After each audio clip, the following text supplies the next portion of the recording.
Hey guys, how's it going? It's Joy. I am back, you guys, with another video, another live. How's everybody doing today? I hope that you guys are well and staying safe. All right, welcome to Live Narc Free, where it's all about inspiring and motivating you guys to live your best life. All right, my name is Joy. I am a life coach. I help people overcome narcissistic abuse.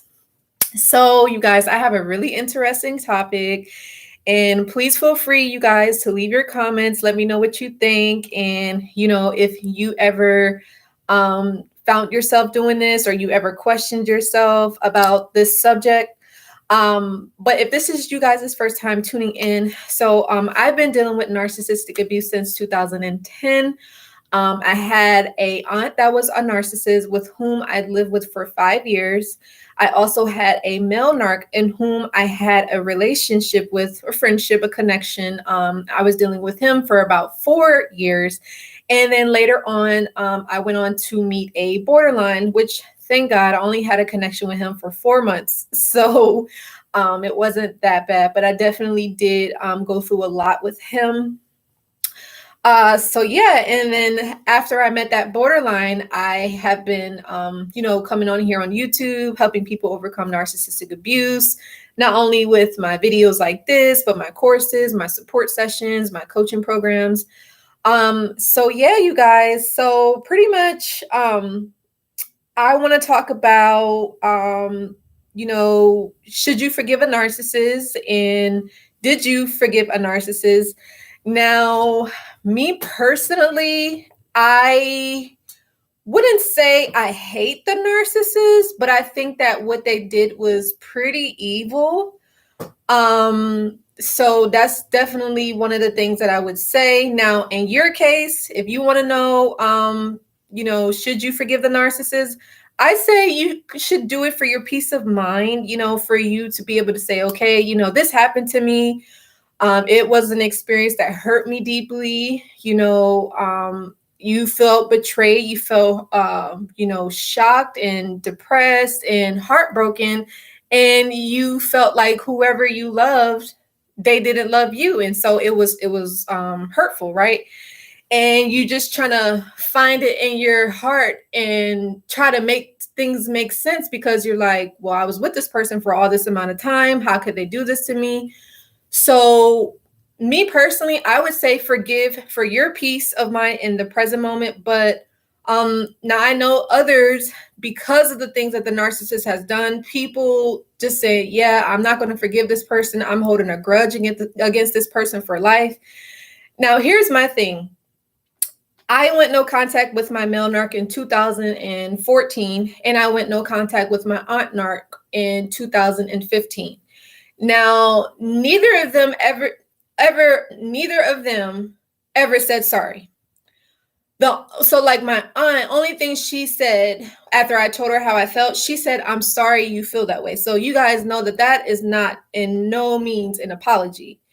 But the male narc, he didn't apologize. He did not give me any closure at all. If anything, he made sure that he hurt me and that he embarrassed me by throwing the new supply in front of my face and for the world to see, right? So in terms of that, and it could have been anybody else that happened to, they may say, hey, you know what? I'm not forgiving this person. So I don't care what anybody says. I'm not doing it. But in my personal opinion, and you guys let me know what you think and how you was able to, whether you give the narcissist or you decided not to, you guys, it's your own life, But me personally, I felt that it freed my mind up to be able to live in the moment and to just keep moving forward in my life and just having that contentment. Because, if you hold on to grudges, and bitterness and resentment and anger, it doesn't really do anything for you, the individual. It only hurts you even more. So you're not hurting the narc, you know what I mean? So it's always best to find that peace from within, not saying that you're going to get closure from that narc. They're not going to apologize, and they don't regret what they did. And that's the sad part, right? Make sure y'all get this video a like. But yeah, so that's the thing. So should you forgive the narc? I would say it's up to you. Now, and it depends on what happened and the extremities, you know. So, oh, thank you.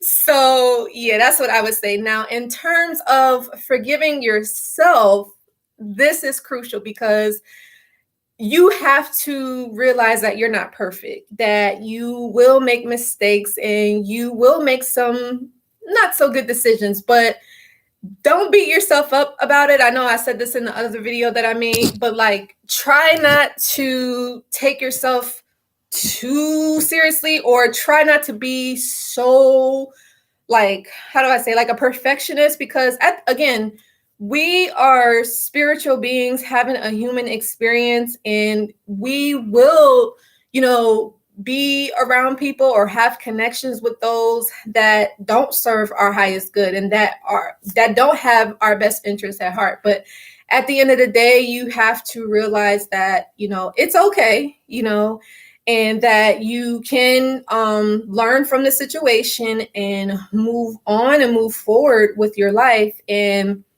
you know, you just have to find ways to just do things differently. Like once you learn about narcissistic abuse and the signs, and you educate yourself and you get support, then it is your responsibility to, let's say, if you attract another narcissist, which it may happen, it's not saying, hey, it's the end of the world, but you have that responsibility to say, okay, I got to move on. I can't stay in this relationship because I already know how it's going to end. I'm going to get hurt, you know, and this person is not good for me. You know what I mean? So then once you see that, you can really start to kind of get yourself in alignment and become and kind of become the person that you want to attract. So, you know, let's say you are a survivor of narcissistic abuse. So the kind of relationship that you would want next, let's say you want someone that's loving, that's caring, that has empathy, someone that wants a family, someone that's spiritual, someone that loves God, you know, someone that's loyal and honest and a family person, you know, maybe have similar interests to you or whatever you guys' interests are. But you kind of have to think about what it is that you want. Or, you know, maybe in terms of the characteristics in a person, you want someone that communicates and someone that speaks up, someone that expresses their feelings. You know, if they feel a certain way, you want someone that speaks up and that won't hold back on their emotions. You know what I mean? And somebody that can make decisions, and someone that's not afraid to speak their truth and be themselves. You know what I mean? So, and I think that has a lot to do with us being ourselves, like living in our truth and doing, you know, our life purpose and our work and being real with us, you know what I mean? And us taking responsibility for, you know, our life, not really relying on a narc, not relying on other people, but, you know, it all kind of comes from within. It comes from, you know, our source and God, universe, angels, you know, whoever you guys pray to. But I hope that this video was helpful, you know, because, you know, I talk to a lot of people on a daily basis, and shout out to all my subscribers. Thank you for all of my supporters. And thank you to those of you that left me donations. That really does mean the world. Please continue to keep doing that, you guys. But yeah, so I don't know. I just had a lot of people, they're asking me, well, should I forgive the narcissist, or how do I forgive the narcissist? And, you know, how do I forgive myself for this whole experience? You know, it's really up to you.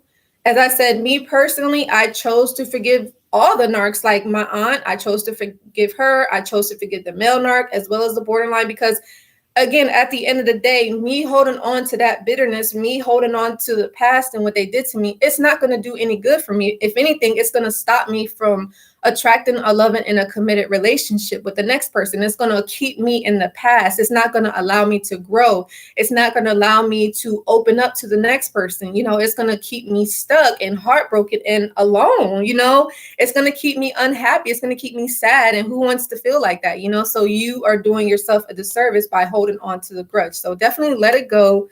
And whatever you decide to do, whether you want to forgive the narc, do that. If you don't want to forgive the narc, that's your choice. But at the end of the day, make sure that you forgive yourself. Like I said, get help, seek support, reach out to me. I'd love to hear from you guys. What else? Yeah, don't be too hard on yourself. No, again, you're not perfect. I know, like, it's crazy. Like, and you guys let me know, like, what you guys' experience was with this and how you learned how to forgive yourself, or if you decided to forgive the narc. Or I'd love to hear what you guys have to say. But I don't know. I just feel like, like I was taught that I should not make any mistakes. I think we're taught that in school too. Like, if you make a mistake in school, they punish you. Or even sometimes, growing up, your parents may make you feel like, oh, everything has to be right, and if everything isn't right, you don't get a certain type of praise, So, but I think as you get older, you start to realize that it's okay to mess up, and I think they say, if you don't make a mistake, you don't learn. You know what I mean? So, or they also say, they say you're going to fail your way to success, right? So that's kind of how, this works as well. If you're in a relationship with a narc or borderline or whatever the case is, you may run into like one narc, two narcs, three narcs, or even four narcs, or who knows, even more. But again, you're on your journey, you're learning, and you're improving, and you are going to learn what it is to have a healthy relationship, what it is to be independent of other opinions, and also what it means to be in a relationship. Not saying like you're depending on this person for your happiness, but it's like you come into the relationship as whole, and your partner comes into the relationship whole. You guys come together to experience each other, not really coming, depending on them for anything. You guys know what I mean? So hopefully that makes sense. So let me know if you guys enjoyed this video. Like, share, and subscribe. And I will see you guys in the next video. And yeah, take care. Love you guys so much. Bye.